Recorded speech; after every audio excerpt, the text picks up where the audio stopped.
శ్రీ గురుభ్య నమ. అందరికీ నమస్కారం.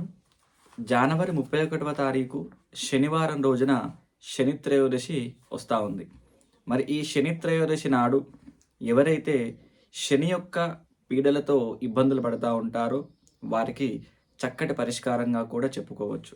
మరి ముఖ్యంగా ఏ రాశి వారు శనిగ్రహ యొక్క పీడలతో ఇబ్బంది పడుతూ ఉన్నారంటే కుంభరాశి, మీనరాశి, మేషరాశి వారు ఏలినాటి శని బాధలతో ఇబ్బందులు పడుతూ ఉన్నారు.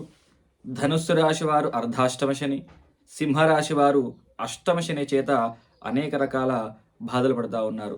ముఖ్యంగా ఏలినాటి అర్ధాష్టమ అష్టమ శని ఉన్నప్పుడు ధనం ఖర్చు, ప్రమాద సూచనలు, శ్రమ, భార్యాపుత్ర బంధు నష్టము, మనశ్చింత, తేజోక్షీణత, అనారోగ్య బాధ, ప్రమాదాలు, విచారము, బంధుమిత్రపీడ, ఆపదలు, స్వజన ద్వేషాలు, నేరారోపణ, శిక్షా ప్రాప్తి, అవమానాలు, ఇలా ఆర్థికంగా, మానసికంగా, శారీరకంగా అనేక రకాల సమస్యలు కలుగుతూ ఉంటాయి.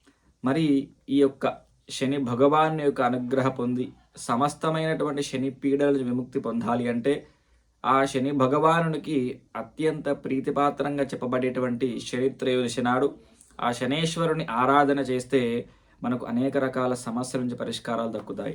ముఖ్యంగా ఈ శని త్రయోదశి నాడు అనగా జనవరి 31వ తారీఖు నాడు శనివారం రోజున దగ్గరలో ఉన్నటువంటి దేవాలయంలో ఉన్న నవగ్రహాల వద్దకు వెళ్ళి అందులో ఉన్నటువంటి ఆ యొక్క శనేశ్వర స్వామివారికి నల్ల నువ్వుల నూనెతో తైలాభిషేకము కావించి నీలిరంగు కానీ నలుపు రంగు కానీ వస్త్రాన్ని స్వామికి అలంకరణ చేసి ధూపదీప నైవేద్యం జరిపించి కాస్త బెల్లాన్ని స్వామికి నైవేద్యంగా చూపించి ఆ నవగ్రహాల చుట్టూ ఒక 18 ప్రదక్షిణలు చేసుకొని ఆ దేవాలయంలోనే కూర్చొని ఓం శనేశ్వరాయనం అనేటువంటి మంత్రాన్ని ఒక 108 సార్లు కనుక జపం చేస్తే వారికి సంపూర్ణంగా అర్ధాష్టమ అష్టమ ఏలినాటి శని దోషాలు తొలగిపోతాయని చెప్పుకోవాలి. మరి ఆ రోజు శక్తి అనుసారంగా పేదవారికి, వికలాంగులకి, అనాథలకి ఆర్థికంగా మీరు ఎంత చేయగలిగితే అంత సహాయం చేయండి. తద్వారా కూడా చక్కటి ఫలితాలు దక్కుతాయి.